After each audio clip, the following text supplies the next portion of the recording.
February 20th, 1944. Central Germany, before noon. The winter sky is pale and hard, the kind of light that makes aircraft look like moving scratches on glass. In fighter control rooms and sector headquarters, the wall maps are already cluttered with grease pencil arcs, plots that have begun to overlap until they resemble a storm system. Telephones ring in short, urgent bursts. Runners move between tables carrying scraps of timing and headings because the situation changes faster than ink can dry. On the boards, the tracks are not one raid. They are many. Multiple streams, multiple altitudes. A pattern designed to force decisions and punish every decision with another demand. Fighters are ordered up in waves, then reordered, then pulled toward a new vector as another formation appears. Flak batteries brace for the familiar roar. But the barrage is only one layer of defense, and layers do not matter when the sky is simply too full. This is what German air planning increasingly failed to control after 1943. Not courage, not individual sorties, but the overall system, tempo, fuel, pilots, and the enemy's growing freedom to choose the terms. That freedom was not born overnight. It was built month by month through 1943, while Germany fought a war that kept expanding in every direction. On the Eastern Front, the Luftwaffe was still tied to brutal ground battles, supporting armies that were bleeding at a scale no air arm could easily sustain. In the Mediterranean, air units were pulled into a widening crisis as the Allies pushed through North Africa and into Italy. And at home, the Reich itself was becoming a battlefield, not in slogans, but in tonnage and burn marks. By mid-1943, the combined bomber offensive had hardened into a system. RAF Bomber Command struck by night. The U.S. 8th Air Force struck by day. The intention was not a single decisive blow, but steady pressure on aircraft factories, ball-bearing plants, transportation nodes, and the skilled workforce that kept machines alive. The goal was also Luftwaffe fighters themselves, not simply to dodge them, but to force them into combat until they ran out of experienced men and usable machines. German air planning had once been shaped by forward movement, supporting campaigns, shifting airfields, short-range operations tied closely to the army. Strategic defense required a different mindset. It demanded a stable network, radar early warning, centralized fighter control, disciplined interception timing, flak belts, repair capacity, and a pilot training pipeline that could replace losses without collapsing in quality. It also demanded something Germany increasingly lacked after 1943: room to absorb a bad month. The crisis became visible in the daylight battles of 1943. American heavy bombers pushed deep, suffered heavy losses, and kept coming back. German defenses could still inflict punishment, but the cost was rising. Every mass interception burned fuel, war engines, and exposed veteran pilots to the kind of air combat where even the best could be lost in seconds. Meanwhile, Allied production and crew training continued on a scale Germany could not match, and Allied tactics did not stay still. By late 1943, the air war over Germany was no longer a contest of single raids and single defenses. It was becoming a continuous contest of endurance, one side able to replace losses and adapt, the other forced to defend everywhere while choosing what to sacrifice next, setting the stage for the desperate recalculations that followed. German air planning did not ignore the danger. It tried to reorganize around it. But after 1943, nearly every sensible adjustment collided with a constraint that planning could not wish away. One response was scale. Fighter production was pushed upward. New assembly lines were expanded, older models were kept in service longer, and repairs were driven hard to return damaged aircraft to units as quickly as possible. On paper, it looked like momentum. In reality, the fighter force was becoming a machine that consumed itself. More airframes required more pilots. More pilots required more training hours. More training hours required fuel, aviation fuel that was already being rationed across an economy under attack. Another response was structure. Germany's air defense relied on early warning, fighter direction, and layered flak. Radar stations, reporting networks, and control centers could still build a picture of approaching raids, and flak belts could still make bomber routes costly.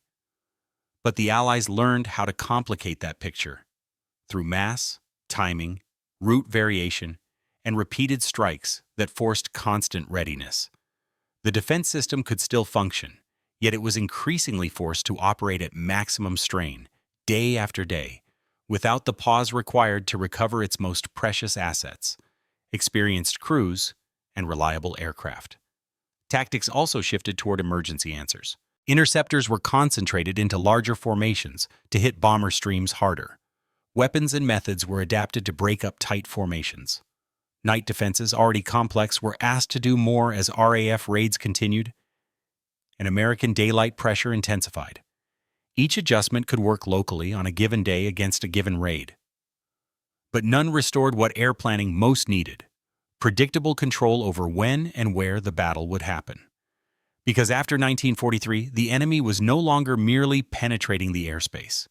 The enemy was shaping the schedule, forcing launches, forcing interceptions, forcing fuel burn, forcing losses among veterans Germany could not replace at the same pace.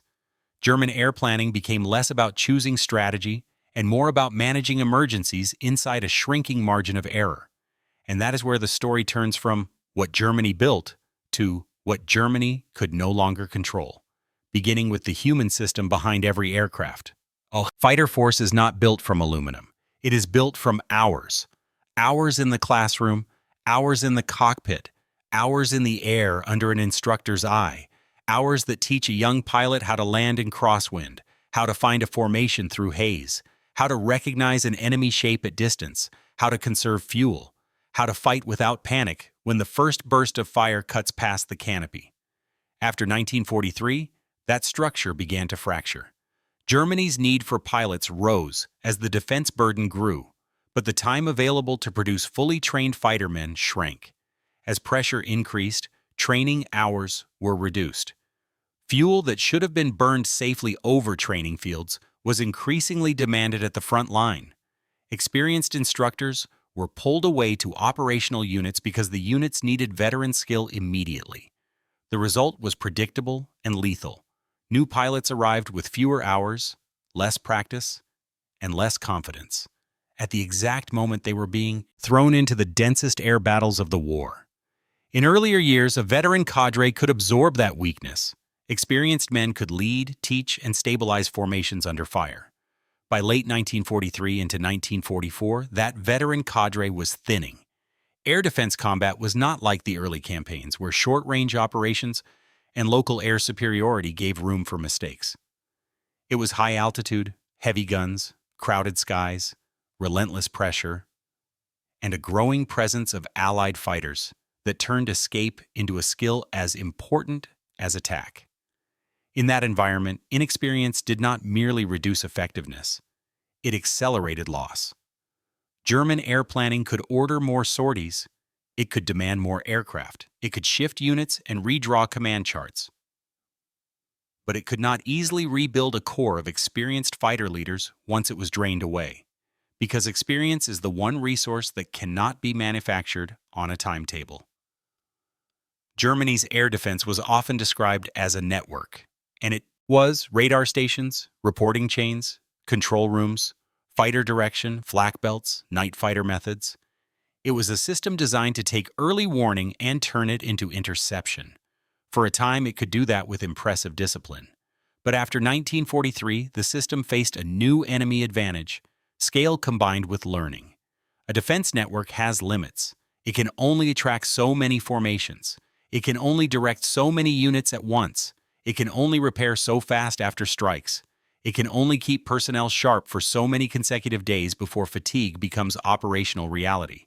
When Allied raids became more frequent and more complex, the network began to strain in ways that planning could not fully solve. Control rooms were forced into constant recalculation.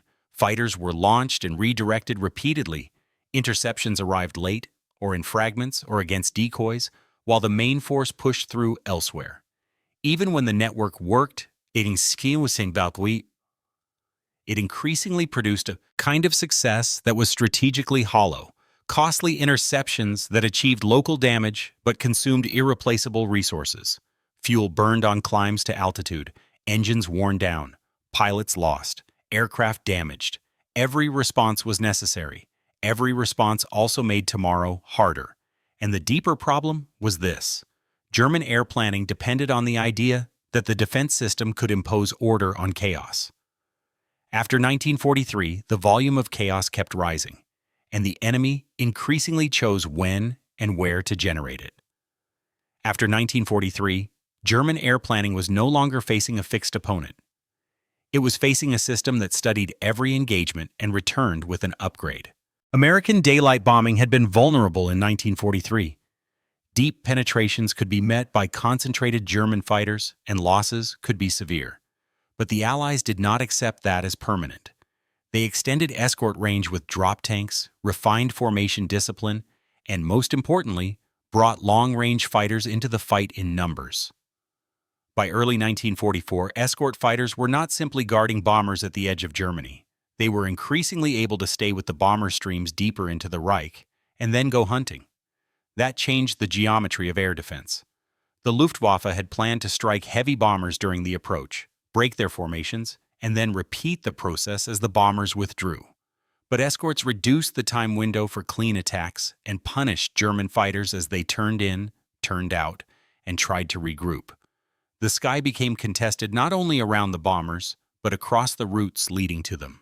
Fighter sweeps and aggressive escort tactics forced German units into combat even when the bombers were not directly above them, draining pilots and aircraft on terms the defense had not chosen.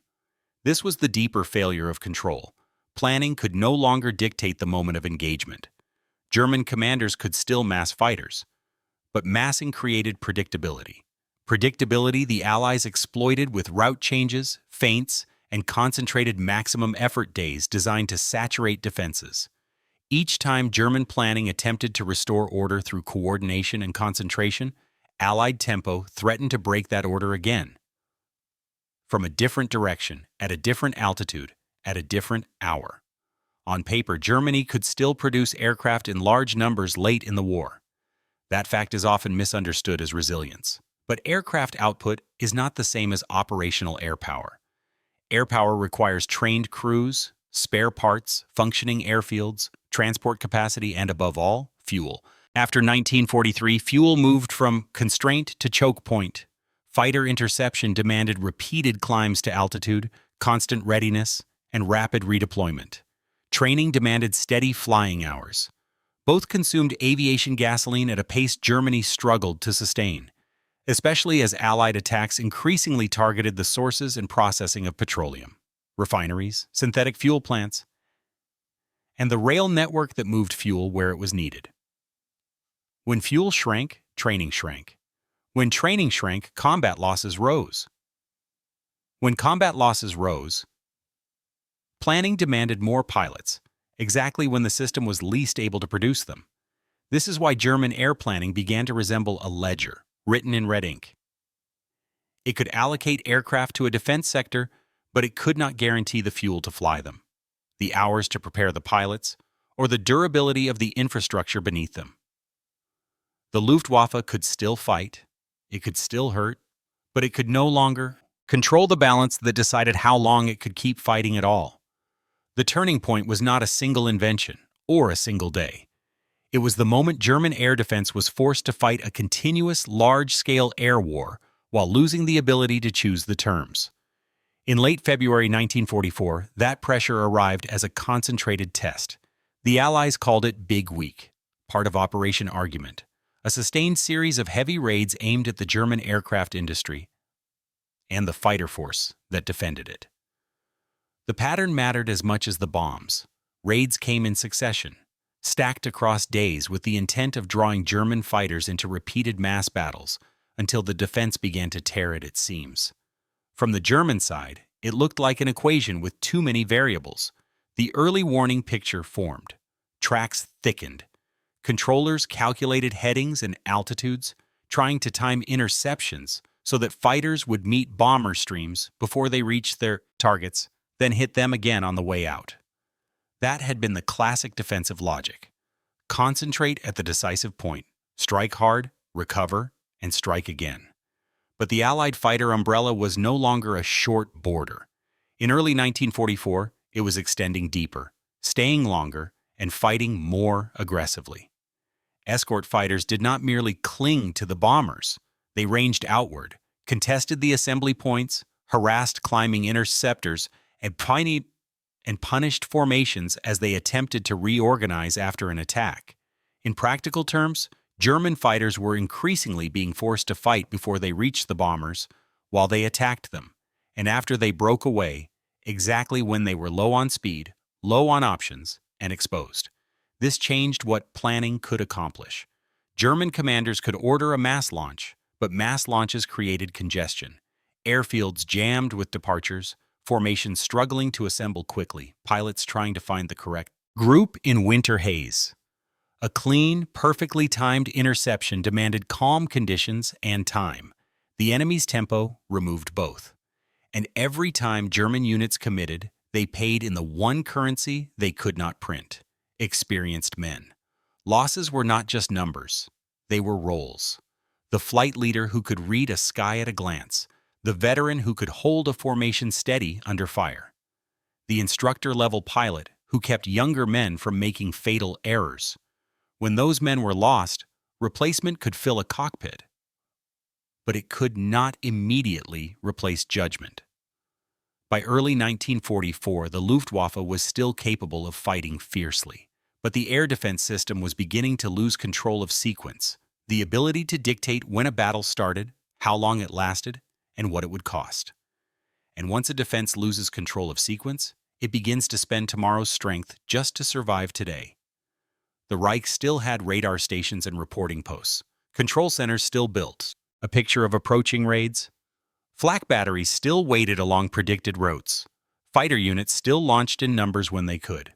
But the very act of meeting the raids was consuming the defense faster than it could be rebuilt. And the enemy's operational freedom was widening with every month. One part of the turning point was simple arithmetic.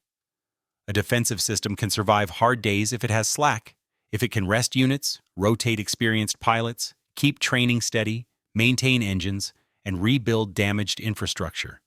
By 1944, that slack was disappearing. Repeated raids forced repeated launches. Repeated launches burned fuel. Burned fuel reduced training. Reduced training increased losses. Increased losses demanded more pilots. More pilots required more training time and more fuel, exactly what was shrinking. Another part was geography and escalation. As the Allies advanced in the West and increased their reach, the air war tightened around Germany's critical nodes. Airfields, rail yards, repair depots, and communications lines became vulnerable. Even when a fighter group had aircraft on strength, it might lack spare parts. Even when it had spare parts, it might lack transport capacity. Even when it could move, it might lack fuel allocations large enough to sustain frequent combat sorties. Planning could assign a unit to defend a sector. It could not guarantee that the sector would still have intact runways, functioning command lines, and the fuel to fly when the next mass raid appeared.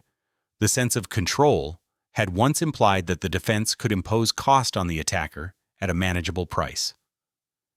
After 1943, and accelerating into 1944, the price began to outpace the benefit.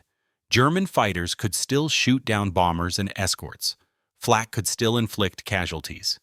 But each engagement increasingly traded something Germany could not replace quickly: trained aircrew, reliable engines, repair capacity, for something the Allies could replace at scale. In that environment, planning began to chase miracles. Concentrate fighters for decisive blows. Introduce new weapons, new tactics, new formations. Adjust command arrangements, move units rapidly. Yet every new solution arrived inside the same physical limits: fuel shortages, pilot quality decline, and an infrastructure steadily damaged by the very air war the Luftwaffe was trying to control. What followed was not a sudden collapse, but a widening gap between what German air planning could design and what it could actually execute. An operational reality that would show itself in the months that mattered most, when the air war stopped being about raids alone and became the condition under which ground campaigns would be won. By the time the air war reached that stage, the most dangerous illusion inside German planning was strength on paper. Fighter units could report aircraft totals and readiness categories. Production figures could show impressive monthly outputs. Orders could still be issued, and scramble bells could still ring. But operational air power is measured in what can rise, reach the fight, stay long enough to matter, and return with pilots who can do it again tomorrow. After 1943, that cycle began to break. Sortie rates became harder to sustain. When fuel allocations tightened, units had to choose between flying training hours or saving fuel for interceptions. The urgent always won, because raids did not wait. That meant more pilots entered combat without the depth of preparation earlier Luftwaffe aces had taken for granted. Formations became more fragile under stress. Navigation mistakes and landing accidents rose. Even when pilots reached the bombers, the attack patterns that required calm coordination became harder to execute with inexperienced men and overstretched leaders. At the same time, defense coverage developed gaps. A network can be strong in one place and weak in another. But by 1944, Germany was being pressured across multiple corridors and multiple target sets. When fighters were concentrated to meet one heavy raid, another could strike elsewhere with fewer defenders in its path. When fighters were held back to protect key industrial regions, other areas absorbed the damage. German planning could still decide what to protect. It increasingly could not protect everything it needed. This created a psychological shift as well. The Luftwaffe had once fought with the confidence of initiative, choosing when to engage, how to engage, where to concentrate. After 1943, initiative moved to the attacker. German pilots and controllers were forced into reaction, constant alarm, constant readiness, constant expectation of another mass formation over the horizon. A defense can survive that for a while. But when every day feels like emergency, the system begins to spend itself. And as this gap widened between paper strength and real capability, the consequences would not remain confined to the air war. They would shape what happened on the ground, because air control is not an abstract advantage. It decides what moves, what supplies, what survives, and what must be abandoned. The strategic outcome was not that Germany stopped building aircraft. It was that Germany lost the ability to make aircraft production translate into strategic control of the sky. As Allied pressure continued, the Luftwaffe was driven into a defensive posture where even success had diminishing returns. A bomber stream might be disrupted. Several bombers might fall. Yet the industrial system underneath Germany was still being struck. Factories, rail lines, repair shops, and the fuel network that made everything else possible.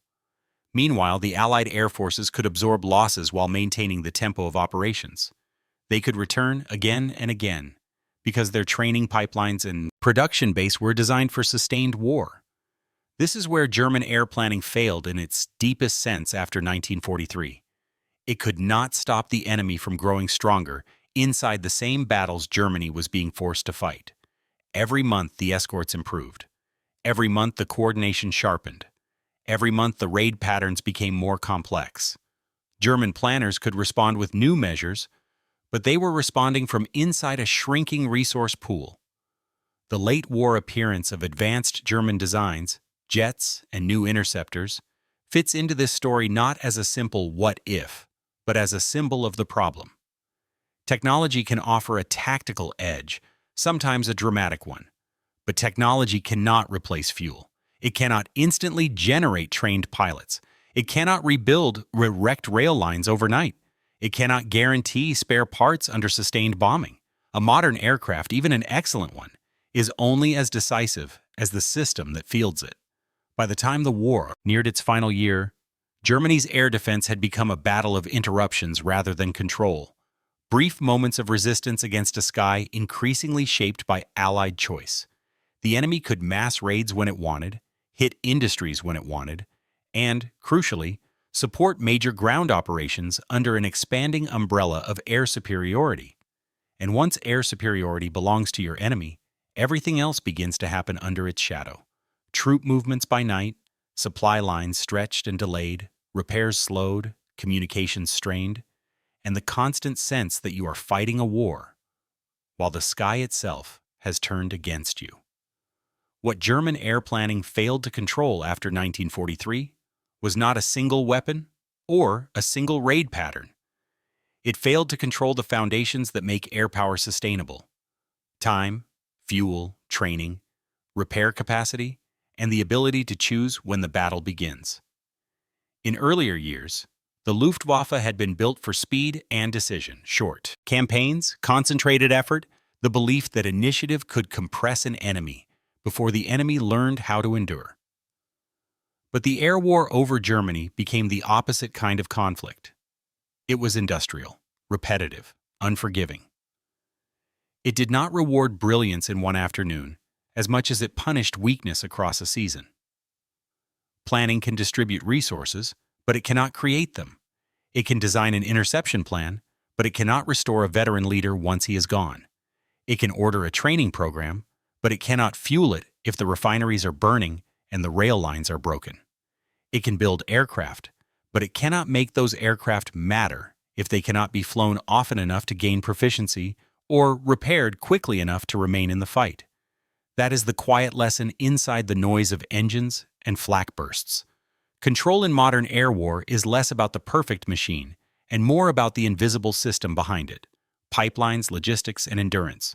After 1943, Germany still had pilots willing to climb into the cold. It still had factories that could assemble fighters. It still had commanders who could draw plans on maps. But the enemy had gained the power to set the tempo. And once tempo belongs to the attacker, defense becomes a series of costly reactions. The Luftwaffe could fight the raids. It could bloody the bomber streams. Yet it could no longer control what the air war was turning into: a long, grinding contest of replacement and resilience, where the side with deeper reserves shapes the sky, and eventually, the fate of everything beneath it.